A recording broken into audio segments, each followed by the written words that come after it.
My husband sent me on a spa weekend, but he never expected what happened next. I'm Ellen. I'm 58 years old. 2 years ago, after 34 years of marriage, my husband looked me in the eye, kissed my forehead, and told me I deserved to relax. He said I'd been working too hard, giving too much, and that it was time I took care of me for a change. So he booked me a weekend away at a luxury spa tucked in the mountains, warm pools, quiet mornings, massages, herbal teas, soft music. I remember thinking, maybe he still sees me. At the time, I thought it was one of the kindest things he'd ever done for me. But this story isn't about the weekend. It's about what happened after, about lies, about betrayal, and about finding strength in places I never thought I'd have to look. Before I tell you what happened, what I walked back into, how it unraveled, and how I rebuilt myself after the damage, I want to know something from you. Where are you listening from? Drop your city or your country in the comments. Let me know this story found you. And if you're someone who's ever felt taken for granted, pushed aside, or replaced, just know you're not alone here. We share real stories from real women, everyday stories of survival, of betrayal, of second chances. And this one's personal. When I met George in 1986, he was quiet, steady, the kind of man who didn't just open doors. He waited while you walked through. I thought that meant he was safe, reliable, the kind of love that holds. And for years, it did. We were happy. Or I thought we were. Then something changed. Stay with me, because what happened next, what he did while I was away, wasn't just cruel. It was calculated. And it almost broke me. I met George in the summer of 1986. During one of those sticky southern afternoons where the air clings to your skin like a second layer. I was 20, still living with my parents in Asheville, North Carolina, in a modest little house just off Hendersonville Road. I was juggling 2 part-time jobs, waitressing at a diner during the day and working evenings at a small bookstore downtown. I didn't know exactly what I wanted in life yet, but I knew I didn't want to stay stuck in place. My car had overheated in the parking lot of a corner gas station, and I was sitting on the curb, frustrated and sweaty, when a man stepped out of his pickup and asked if I needed help. He had this quiet confidence, not flashy or loud, just steady. His sleeves were rolled up, and his voice was low and calm. That was George. He didn't try to impress me. He didn't even ask for my number. He just fixed my car, made a joke about the heat, and told me I should have someone look at the radiator before it stranded me for good. I thanked him and figured that was that.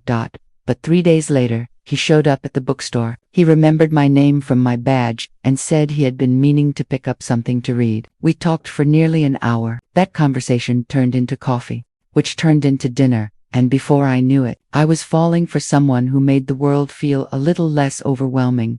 George had just come out of the army and was working at a local bank, trying to build a future. He wasn't flashy, but he had goals. He liked order, routine, stability. I was impulsive and curious, always chasing the next idea. We balanced each other in a way that made everything feel solid. By the time I turned 22, we were living together in a small apartment on the east side of Asheville. We didn't have much second-hand furniture, paper-thin walls, and a leaky faucet we never quite got around to fixing, but we had a rhythm. We spent our weekends cooking simple meals, walking at Lake Julian, and listening to records in the living room. It wasn't glamorous, but it was ours. He proposed in the middle of a snowstorm in January of 1988. We had just left his sister's house when he pulled the car over on a quiet road and asked me to step out. I thought something was wrong, but then he took my hand, reached into his coat pocket, and knelt down right there in the snow. The ring wasn't big, but it had belonged to his grandmother, and he said he wanted to start a life that lasted like hers did.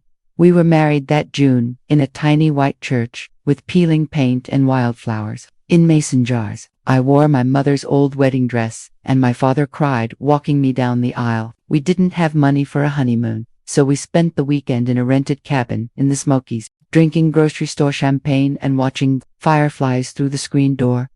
Those first years of marriage were quiet and full of little joys. We bought a modest home in Arden, just outside the city, with a wraparound porch and enough space for a garden. I went back to school and started teaching preschool. George moved up at the bank, always working, always focused. He would come home tired, but he still made time to ask about my day. We laughed often. We argued sometimes, but I never doubted that he loved me.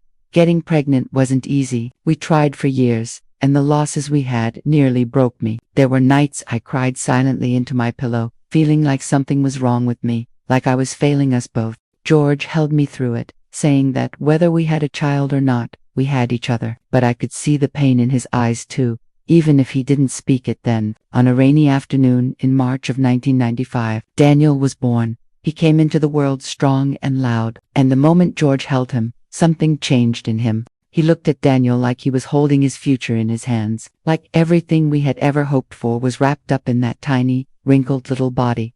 George was a devoted father. He changed diapers, sang lullabies in a voice that could barely carry a tune, and made Saturday mornings into pancake rituals. He built tree houses, taught Daniel how to ride a bike, and was the loudest voice at every school play. We had our share of challenges. Life wasn't perfect. Bills piled up, stress crept in, and marriage sometimes felt more like managing than loving, but we were still in it together. Or at least, I thought we were.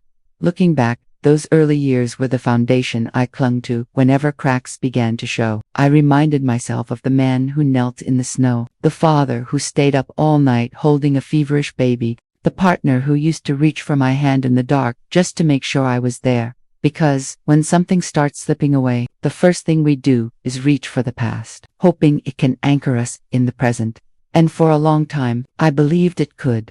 I've known Martha since I was 8 years old. We met in the second row of Mrs. Perry's third-grade classroom at Oak Hill Elementary, back when our biggest problems were fractions and who got to hold the class hamster over the weekend. She was the loud one, the brave one, the girl who spoke her mind and didn't care if people didn't like it. I was quieter. I liked drawing, writing stories, keeping to myself. But Martha chose me, just walked right up to me during recess, asked if I wanted to trade snacks, and declared, "We're best friends now." And we were.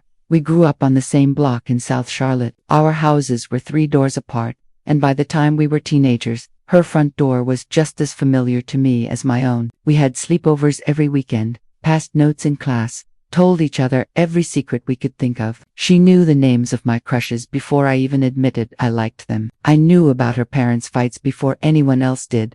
Our lives weren't identical, but they moved in parallel. First boyfriends, first heartbreaks, prom dresses, community college applications. We went through everything side by side. Even when I moved to Asheville at 20, and she stayed in Charlotte for a little while longer, we called each other every day, wrote long letters, sent birthday cards with little stickers inside. There wasn't a version of my life that didn't include her in it. When she eventually moved to Asheville just a couple of years after I did it, felt like things had fallen back into place. She rented a small apartment downtown, got a job as a receptionist at a law firm, and we picked up exactly where we left off. George liked her right away. Everyone did. She had that kind of charm that makes people lean in when she talks. The kind of confidence that fills a room without even trying. But underneath all that shine, she was loyal. Fiercely loyal. Or at least, that's what I believed back then. She was there when I got engaged, helped me pick out my wedding dress, and stood by my side on the most important day of my life. She cried during the ceremony more than I did. She was the first person to hold Daniel after George and me. Martha was family. There were times when George and I went through rough patches, arguments over money, exhaustion from new parenthood, the normal things, and she was the one I vented to. She'd sit on my couch with a cup of tea, listening with that tilted head and wrinkled brow, always saying just the right thing to make me feel understood. She never told me what to do. She just made me feel less alone. When she got married a few years later to a man named Rick, we celebrated like it was our wedding too. The 4 of us would go out to dinner, plan weekend getaways, spend holidays rotating between each other's homes. We were inseparable. And then, when her marriage fell apart, when Rick left her after 10 years and no explanation, I held her while she sobbed in my guest room. I made her soup, ran her errands, reminded her of her worth every day, until she could say it out loud again. There were so many moments, so many layers to our friendship. She wasn't just someone I trusted, she was someone I loved deeply, like a sister, maybe even more than that. Some people come into your life and take up space without asking. Martha wasn't like that. She earned her place, brick by brick, year by year. It's strange, looking back, how we never see the cracks when we're standing too close. Even the deepest wounds start small. A flicker in the way someone speaks, a hesitation before they answer, a feeling you brush off because you'd rather believe what you've always believed. That your people are your people, that the ones who know you best could never be the ones to hurt you the most. There was a time when the three of us, George, Martha, and I, moved like pieces of the same puzzle. After Martha's divorce, we brought her closer into our lives without even needing to discuss it. It just made sense. She was family. She had always been there, and we were never the type to turn our backs on people we loved. So when her marriage ended and she needed somewhere to lean, our door was open. At first it was just simple things. She'd come over on Tuesdays for dinner. I'd make pot roast or meatloaf, and she'd bring a bottle of wine and her easy laugh. George liked having her around. He said it lightened the mood in the house, especially during those weeks when work had him buried under stress. Then it turned into weekends, movie nights, Sunday barbecues, in the backyard. Daniel loved her too. She brought him puzzles, taught him how to bake banana bread, and always remembered his favorite baseball team. There were whole seasons of our lives when she felt like part of the rhythm. Summer nights on the porch with iced tea and stories from college. Christmas mornings where she'd arrive before we even had coffee brewing. Vacations where she came along not as a guest but as a fourth member of the family. We once rented a cabin in the Blue Ridge Mountains for Thanksgiving. Just the four of us. Snow fell quietly on the trees while George and Martha played Scrabble by the fireplace, and I cooked with Daniel humming next to me. I remember sitting there in that moment, thinking how lucky I was to have these people. This life, it wasn't grand or flashy, but it felt full. People talk about chosen family. That's what she was. Not someone who just stood beside me at my wedding, but someone who had walked with me through every season of my life. She'd seen me cry in the dark, seen me give birth, seen me angry, defeated, hopeful, proud. And George, he never gave me a reason to worry. He was quiet, steady, not the overly affectionate type, but reliable. He provided. He was always home by 6, unless something urgent came up. When Martha was around, he'd help set the table, grill the steaks, refill her glass when it got low. I used to think it was sweet, how much he respected her, how he saw her value, not just as my friend, but as someone who'd been with us through it all. There was trust in our home, real, deep trust, the kind you don't question, because you've spent a lifetime building it, the kind that makes you believe no one in that room could ever hurt you. Martha would sometimes stay late into the night, especially when George had poured the good wine. We'd all talk about politics, movies, memories from college. I'd go to bed early when I had work the next morning, and I never once thought twice about leaving the two of them downstairs talking. That's the kind of trust I'm talking about. When Daniel left for college in Pennsylvania, the house felt too quiet. The silence was heavy. That's when Martha started coming around even more. She said she didn't like me being alone all day while George worked. She'd bring lunch, fold laundry with me while we talked about old stories, help me go through photo albums, and organize closets I hadn't touched in years. We started taking short trips together, just the two of us, weekend spa getaways, antique shopping in smaller towns nearby, a beach trip once to the Outer Banks. George encouraged it, said it was good for me to get out of the house, to laugh with my best friend. He was never possessive, never questioned where we went or what we did. He trusted Martha to, or maybe he knew I did. Sometimes I'd come home from errands and find the two of them chatting in the kitchen. Nothing secretive, just casual, like any two people who'd known each other for decades. George always smiled when I walked in. Martha would say something witty, and the rhythm would continue like always.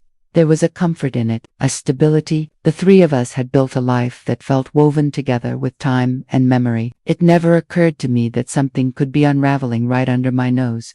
We had routines. Tuesdays were game nights, Fridays were for takeout and whatever show we were binging at the time. Martha had a spare key to our house, and we had one to hers. She was listed on our emergency contact forms. She knew our anniversary. She knew George's shoe size, my favorite wine, Daniel's graduation date by heart.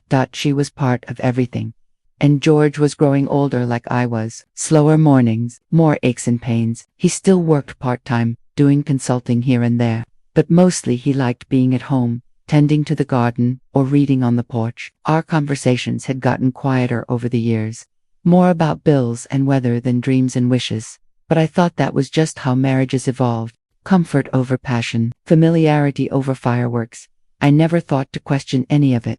I loved my husband. I loved my best friend. And I believed, truly believed, that they both loved me in return, that we were solid, that what we had was rare, that not everyone gets this kind of stability in life. Looking back now, I wonder what I missed. I wonder if there were signs I ignored, moments I brushed off too quickly, a glance, A pause, a comment that didn't land the way it should have. But the truth is, when you trust someone for decades, your mind doesn't go to suspicion. It goes to benefit of the doubt, because you want to believe the people you've shared your life with are exactly who you always thought they were. Because you need to believe that your love, your friendship, your loyalty has meant something. Maybe that's the most dangerous part of all. When you let your guard down not because you're naive, but because you believe you're safe. That's what I thought I was. Safe. And then came the spa weekend. It was a Thursday morning, late October, the kind of morning where the air is cold enough to sting your nose, but the sun is still warm through the window. I was standing at the kitchen sink, rinsing out a coffee mug, half listening to the news, playing low on the radio. George was at the table, flipping through the paper like he always did, glasses low on his nose, same robe he'd worn for years. He cleared his throat and said, "You've been looking tired lately." I glanced over my shoulder. "Thanks, that's flattering." He chuckled, not looking up. "That's not what I meant. I just think you've been pushing yourself too hard." I turned off the faucet and dried my hands slowly. "George, I go to the grocery store. I see Martha twice a week, and I organize the spice cabinet when I'm bored. I'm not exactly burning the candle at both ends." He folded the paper neatly and set it aside, then looked at me. Double quotes. "No. But you take care of everything, the house, the bills, keeping track of Daniel. You don't stop. I think it's time you took a break, for real." That's when he pulled the envelope out from under the newspaper and slid it across the table. I stared at it for a second, then walked over and opened it. Inside was a glossy brochure from a luxury spa resort in Blowing Rock, North Carolina, just a few hours from us in Ash. Beautiful cabins, hot springs, full-body massages, facial treatments, yoga on a deck overlooking the forest.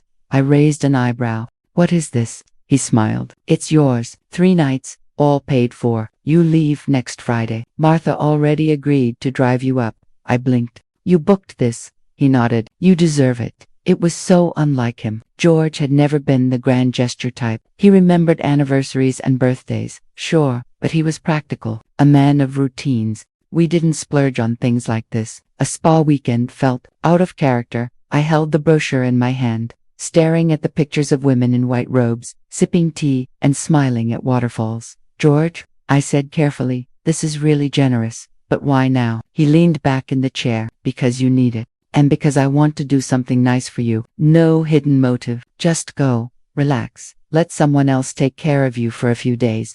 He reached for his coffee and added, almost like an afterthought, "It'll be good for both of us. I'll get some quiet time, maybe catch up on yard work. You come back refreshed." I smiled, but something inside me hesitated.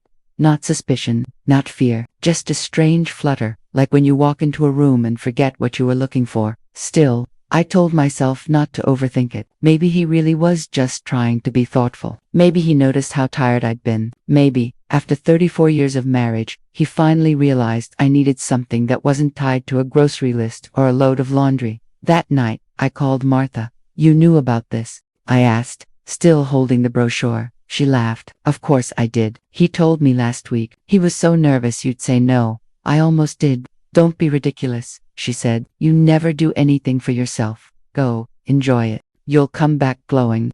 I don't even know what I'd pack for something like this.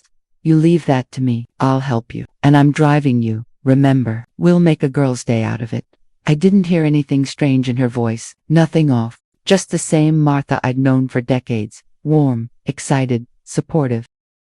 The week passed quickly. George was more attentive than usual. He brought home dinner twice, folded laundry without me asking, even sat with me during one of those old black and white movies I loved that usually put him straight to sleep, and every time I tried to thank him for the trip, he just waved me off. "I should have done this years ago," he said. "You've carried enough on your back for one lifetime." I stood there once, holding a dish towel, and watched him say those words. He meant them, or at least, he looked like he did, and for the first time in a long time, I felt seen. The night before I left, we sat on the porch. The sky was deep and clear, the kind of cold that makes your breath curl out like smoke. He handed me a cup of chamomile tea, his fingers brushing mine just for a second. "You'll have a good time," he said. "I know." He was quiet for a moment. Then he looked at me, really looked at me, like he was trying to memorize my face. "I want you to relax, Ellen. Don't worry about anything here. I'll take care of it."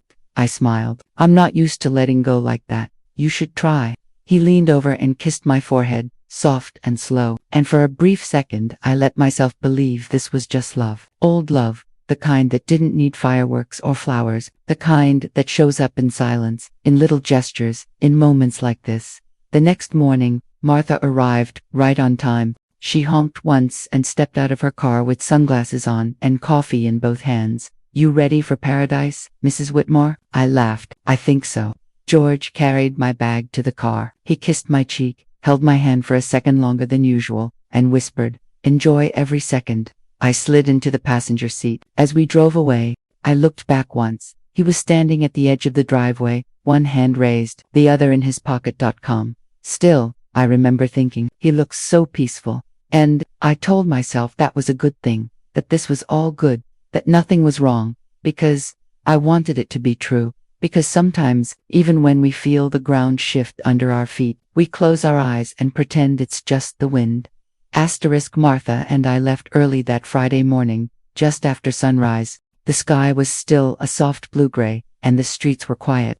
The kind of quiet you only get before the world fully wakes up. She brought breakfast sandwiches, to coffees, and that old playlist we used to drive around to in our 20s. We laughed at how many of the songs we still knew by heart. It felt like something we hadn't had in years, a carefree morning. No responsibilities, no errands, just two women with decades of memories and the open road ahead. Blowing Rock was 3 hours from Ash. The trees were already turning. The reds, oranges and golds along the Blue Ridge Parkway looked like they'd been painted on. For long stretches, we didn't even talk. We just drove with the windows cracked, letting the crisp air fill the car. Both of us wrapped in that kind of silence that only comes from a lifetime of comfort. When we pulled into the spa resort, I felt something shift in me. Not anxiety, not discomfort, something lighter. The buildings were made of stone and wood, tucked neatly into the hills, as if they'd grown there naturally. Everything smelled like eucalyptus and cedar. People walked around in soft slippers and white robes, moving slowly, peacefully, like nothing in the world could touch them here. Now this, Martha said as she stepped out of the car, stretching her arms, is the kind of place that fixes a woman's soul. I laughed and agreed. The staff greeted us like old friends. They handed me a welcome drink, a citrusy herbal blend that smelled like lemon, and Mintand offered to take my bag to the room. I turned to Martha, suddenly unsure. "You're not staying?" She shook her head gently. "Nope, this is all for you. I promised George I'd just drive you up and make sure you got here safely. This weekend is about you, Ellen, not us." I hugged her a little tighter than usual. "You sure?" "I'm sure. Call me if you need anything. Otherwise, enjoy every second." Then, she was gone, and I was alone. The room was beautiful. Soft cream colors, a balcony that looked out over a forest of whispering trees, a massive bathtub that practically begged to be filled with bubbles and forgotten time. There were no clocks on the walls, no televisions, just stillness. That first afternoon, I had a hot stone massage, the kind that reaches into the deepest places your body holds stress and gently asks it to let go. The therapist barely spoke. She didn't need to. Her hands told my muscles things they'd forgotten how to hear. Later, I wandered through the walking trails behind the resort, wrapped in a robe and a shawl, sipping peppermint tea, listening to birds I couldn't name. I sat on a wooden bench facing a quiet stream and just breathed. For the first time in longer than I could remember, I didn't feel like I had to be anywhere, or do anything, or carry anyone, that night. I ate alone at a candlelit table in the spa's small restaurant. The waiter treated me like I was the only person in the world. I ordered salmon, roasted vegetables, a glass of chilled Chardonnay, and a slice of key lime pie. When he brought the check, I almost cried, not from sadness, but from the strangeness of being treated so gently. I slept like a child that night. A deep, quiet sleep, the kind you only get when your body stops bracing for something. The second day was more of the same. I had a facial in the morning, floated in the heated pool until my fingers wrinkled. Took a yoga class taught by a woman named Willow who spoke so softly I wasn't sure I heard half of what she said. None of it mattered. My body moved. My breath slowed. I felt like someone was untangling my mind, one knot at a time.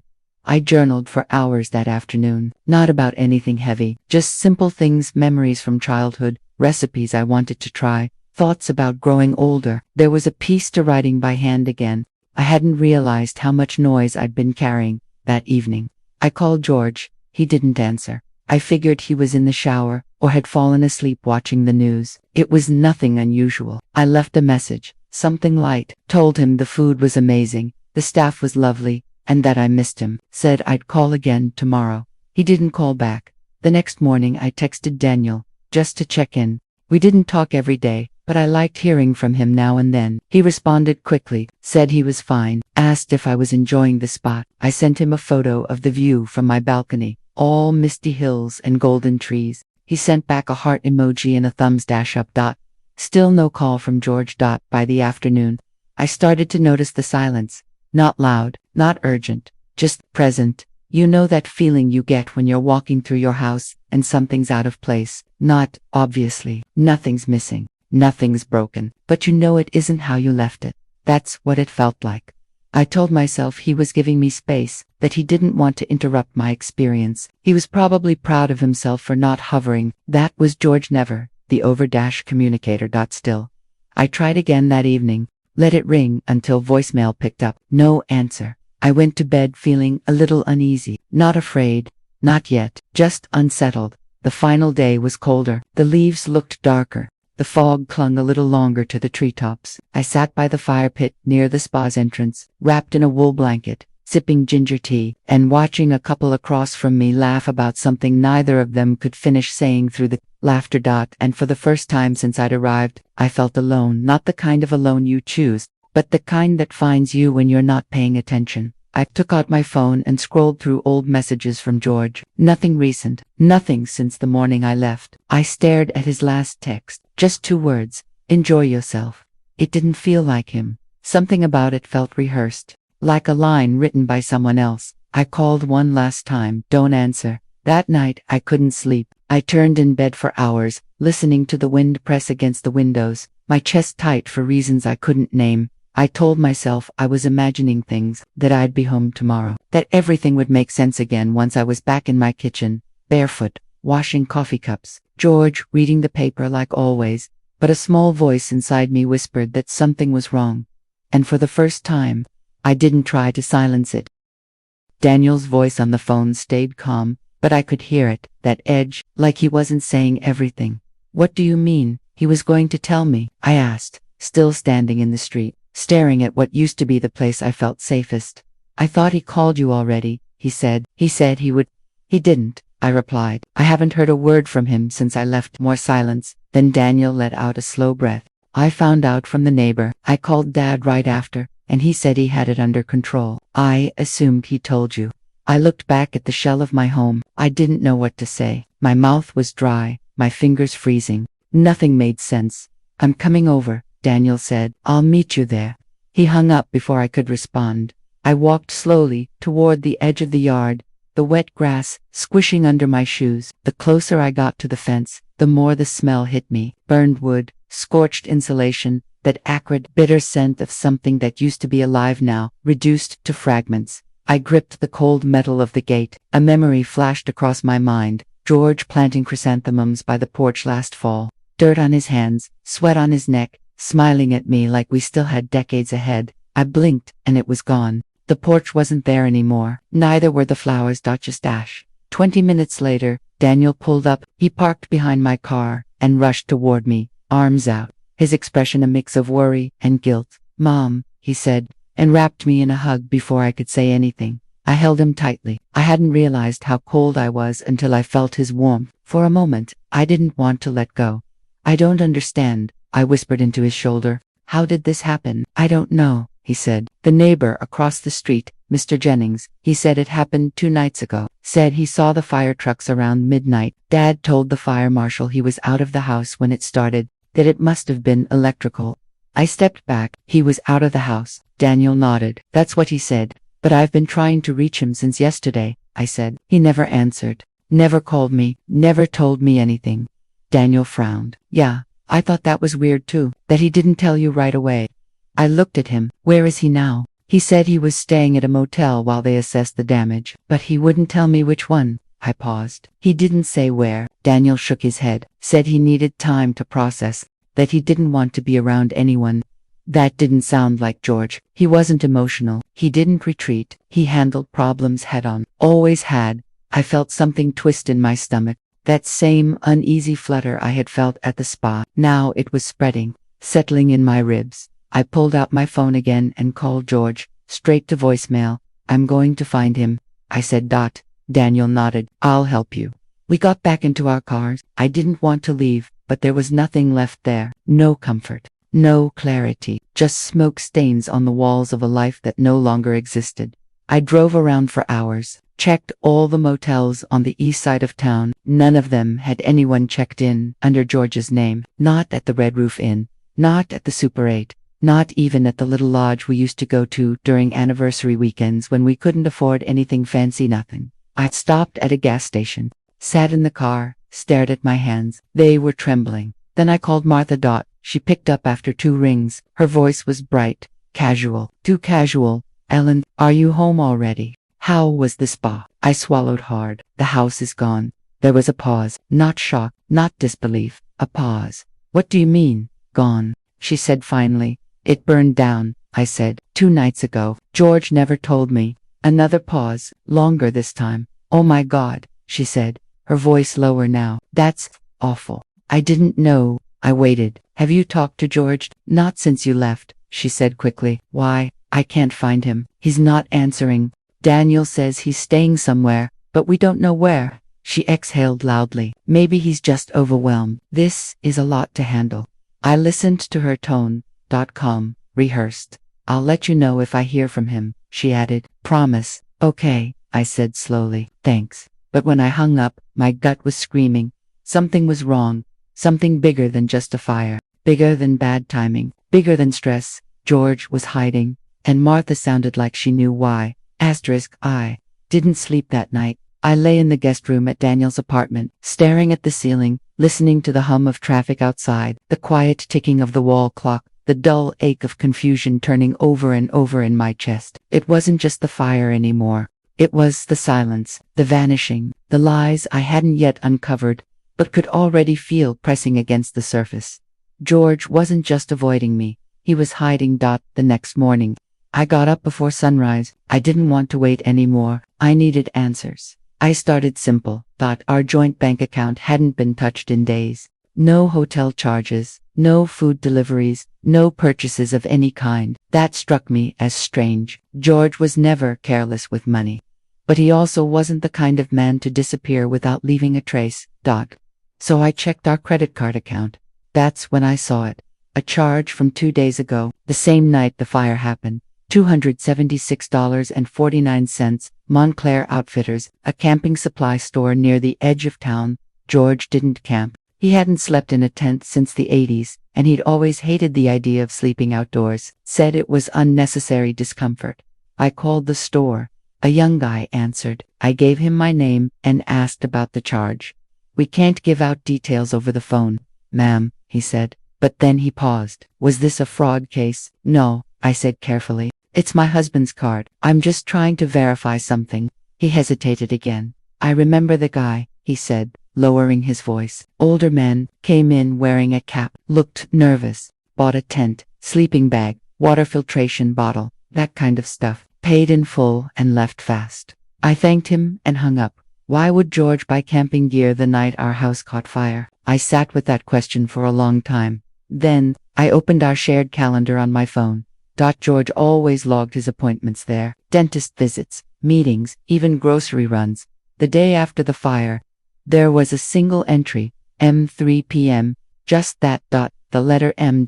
My stomach turned. Martha, asterisk. I didn't call ahead. I wanted to see her face without giving her time to prepare. Martha's house was just 10 minutes from Daniel's apartment. I drove slowly, thinking of every conversation we'd had over the last few months, trying to remember if there were clues I had missed, if my trust had made me blind. Her car was parked out front. The porch light was still on, even though it was almost 9 in the morning. I rang the bell and stepped back. She opened the door in leggings and a long sweater, her hair pulled back, no makeup. She looked tired, not surprised, not alarmed. Ellen, she said softly, I was just about to call you. I said nothing. She stepped aside. Come in, please. The house smelled like cinnamon. like she'd baked something to make the place feel warm, comforting, normal. I sat on her couch. She sat across from me, hands folded in her lap. For a moment, we just stared at each other. Then I said, "Where is he?" Her eyes didn't flinch. "I don't know. Don't lie." She looked down. "I didn't want you to find out like this." "Find out what, Martha?" She swallowed. Her voice was barely above a whisper. "We've been seeing each other for a while." My throat closed. My hands went cold, but I didn't cry. "How long?" "About 6 months," she said. "It started after your anniversary dinner. That night you left early." I nodded slowly, my chest burning, not with heartbreak, with clarity. "He planned the fire," I said. "I didn't ask. I stated it." Martha's lips parted, but no words came out. "He needed me out of the house. That's why he sent me to the spa." She closed her eyes. "It wasn't supposed to be like this. He said he wanted a way out. Clean. No divorce lawyers. No splitting things. No shame." "And you agreed?" I asked. "You helped him do this?" Tears welled up in her eyes. "I didn't know about the fire. Not until after. I swear to you." I stood. My heart was pounding. "You were my best friend," I said. "I loved you like a sister." She stood too, stepping toward me. "Ellen, please, I never meant to hurt you." But I was already walking to the door as I stepped outside. I turned back just once. "You'll both get what's coming." I left Martha's house shaking. Not from pain that had already passed. What I felt now was something sharper, cleaner, the kind of anger that doesn't scream or break things, but instead starts organizing, planning. I drove straight to Daniel's office downtown. He was surprised to see me, but the moment he looked at my face, he knew. "You talked to her?" he asked. I nodded. His jaw tightened. "What did she say?" "They were having an affair," I said. 6 months. She claims she didn't know about the fire." He didn't look surprised. "Not really. Just tired, disgusted." "There's more," I added, pulling my phone from my bag. "Check this out." I handed him the photo I took of our shared calendar, the strange entry, M3 p.m. He stared at it, then looked up at me. "Martha." I nodded again. "I also checked the credit card again this morning. That same night, there was another charge. Gasoline, from a hardware store on the west side." He exhaled slowly. "He bought the gas himself. I think he set the fire," I said. "He wanted the insurance. A clean break. He sends me away, burns the house, disappears with Martha and the money. No assets to divide. No divorce process. Just ashes." Daniel leaned back in his chair, rubbing his face. "I'm going to the police," I said. "I'll go with you." The officer we spoke to took notes calmly, listening to every detail. We gave him the store names, dates, screenshots of bank charges, the photo of the calendar entry. We told him about the affair, the motel lie, the lack of contact. Then we handed over everything. 2 days later, George was arrested. He was found in a rented cabin nearby, less than an hour away, registered under a fake name. He had thousands in cash, the camping gear, and a bag packed to leave town. Martha wasn't with him. She was arrested the same morning at her home. They both denied everything. Of course, George claimed the fire was an accident, that he panicked and left, that he hadn't told me because he didn't want to upset me during my special weekend. Martha said she thought the spa trip was just George being kind, that she was never part of any plan. But the evidence said otherwise. Surveillance footage from the gas station, text messages Daniel helped the police recover from George's old phone, emails, deleted calendar entries, a rough draft of a fake insurance claim saved on Martha's laptop. It was all there. They were both charged with fraud, arson, and attempted insurance theft. George also faced charges related to endangerment, because if the neighbor hadn't called the fire department in time, nearby houses could have been affected. I sat in the courtroom and didn't cry. I watched them walk in with their heads down. I saw Martha try to find my eyes. I didn't give her that. The betrayal had already carved its space in me, but it wasn't what defined me anymore. Not after everything I survived. The trial lasted 3 weeks. George and Martha were both convicted, sentenced to 5 years, with the possibility of parole after 3. It wasn't a lifetime behind bars, but it was enough. Enough for the truth to come out. Enough for them to lose everything they thought they could take from me. And maybe, in the end, that's all I needed. I didn't go back to the ruins of our house after that first visit. Daniel offered, said we could salvage whatever might have survived, but I said no. I didn't want anything from that place. It wasn't home anymore. It was a graveyard for a life that no longer belonged to me. Instead, I found a small rental cabin just outside of town. 1 bedroom, wooden floors, a view of the forest. I planted lavender on the windowsill and started waking up early again. Not because I had to, but because I wanted to see the way the morning light filtered through the trees. I started writing again, just in a notebook at first, then longer pieces, then stories, then memories. I didn't know what they would become. I still don't, but it felt good to let the words come out. And then one morning, I walked into the small cafe down the road, and everything changed again. He was behind the counter, mid-60s, soft eyes, hands that moved gently as he poured coffee for the woman ahead of me. His name was David.